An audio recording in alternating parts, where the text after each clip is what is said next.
Hi, I'm Jason from Frank & Co, the UK distributor of high-tech sewing machines and cowboy sewing machines. Today we're going to have a look at the new Kinedyne motor from High-Techs, which I've got here. So this is a new motor from High-Techs that is very different from a lot of motors out there for applications in heavy leather sewing. We're going to have a look at a few differences today as to why to choose this motor over other motors on the market. It starts with the casting for the motor mount. As you can see here, we've got a generic one full of voids and using as little material as possible, whereas the High-Tech motor, much more rigid, much more strong, and has a much better motor mounting point.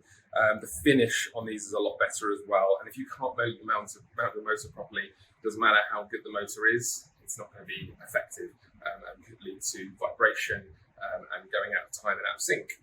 So that's one of the main things they've started with there is the casting. Moving on to the motor itself. So this is a traditional generic motor here. This is the spindle end that drives the intake fan. And this is how a lot of motors are, but the High-Tech's Kinedyne motor has a second encoder. So we have a needle positioner on the machine itself, but it's got an encoder built into it. And what that does, it stops any discrepancies between the motor and the needle positioner. When we're driving a lot of these larger balance wheel machines, they can often push and exceed the limits of a lot of cheaper encoders. So this just makes sure that the needle positioner and the encoder on the motor are always talking to each other. High-Techs have had their own board commissioned and have this special chip here which allows communication between the two. So they've gone to really every effort to make sure that leather workers are not going to be able to not getting that extra stitch that sometimes comes with traditional needle positioners. So heavy work and things that require a lot of torque can still be done with stitch-by-stitch precision.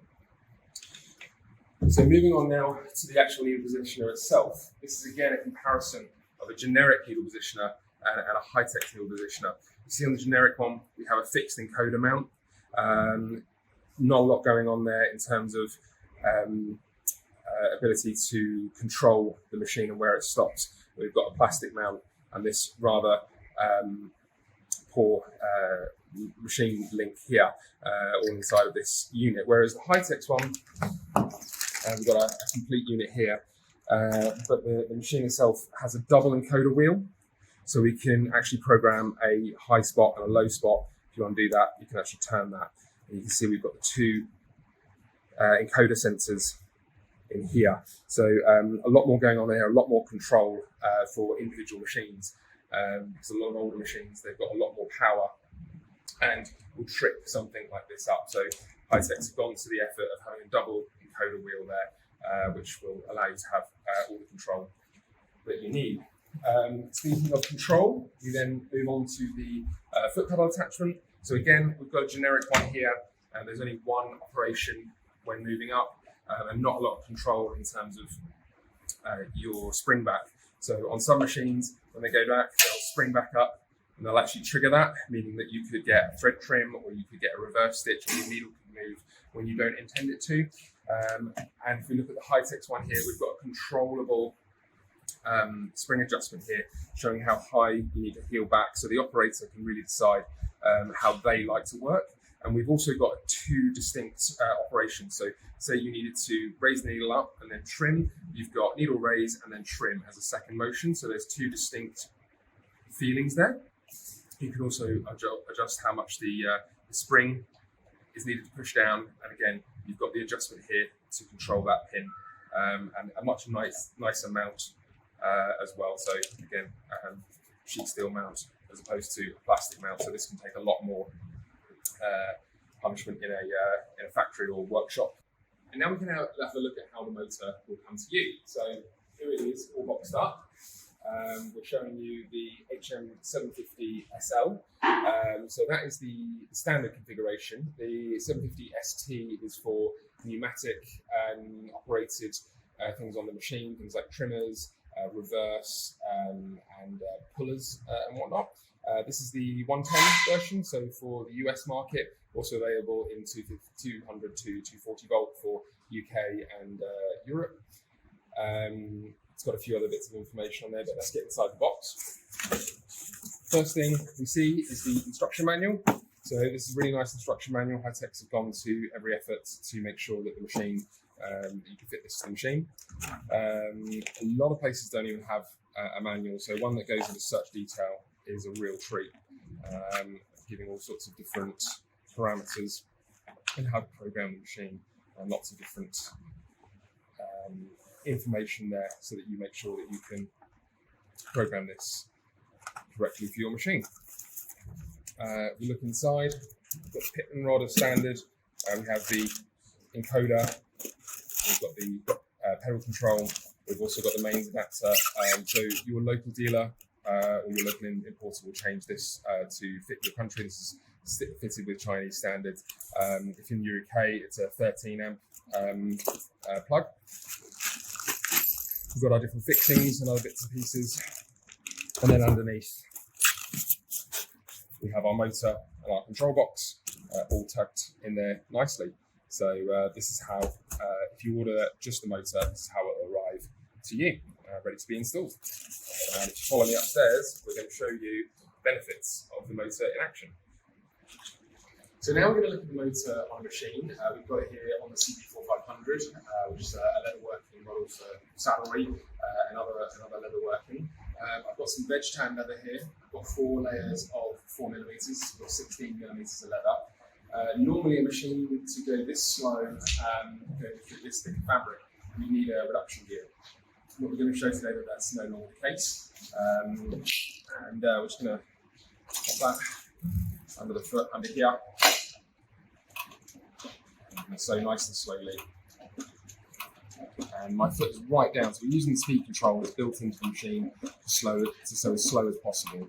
As I say, normally this would be done by a reduction gear to maintain the torque, but the new Hitex motor, the HM-750SL, no longer requires a reduction gear to go slow and maintain the power.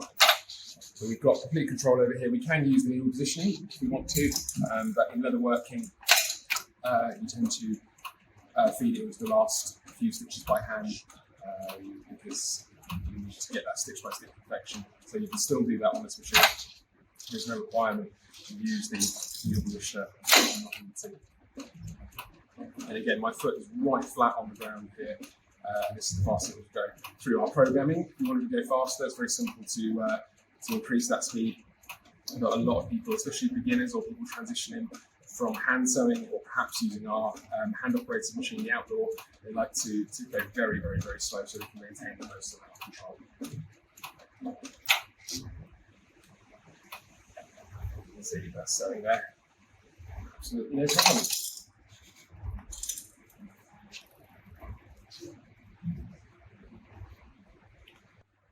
So now let's look at how slow the motor is able to go. We've put the motor onto the Hitex 7205-370, another cylinder arm machine for leather working. And we've got some quite thin upholstery leather here. We're going to do 4 layers of that. We're going to put the presser foot up and we're going to sew. So as you can see, when we sew, so as slow as we can. This is done just through the motor alone. Normally you need a reduction gear to get anywhere close to these sorts of slow speeds. And my foot is right down on the foot control. So if you need precision, or perhaps you're a beginner, or you're training somebody, this will allow you to go incredibly slow without the fear of the machine running away from you. Especially with leather, that extra stitch can ruin the work entirely. So we're going to slow, sewing along there nicely. And as we come to the end, we can go in and reverse. The machine will actually reverse into the same holes that it went through originally. So this is the accuracy of this machine. And we're going to come down and then sew forward again.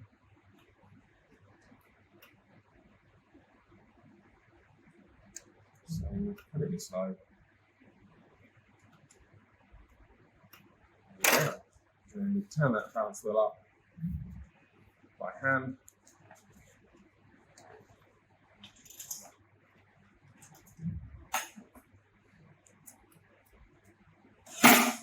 As you can see, we've got that perfection both front and back. And that's reversed into the same hole each time, allowing us to finish off the stitch.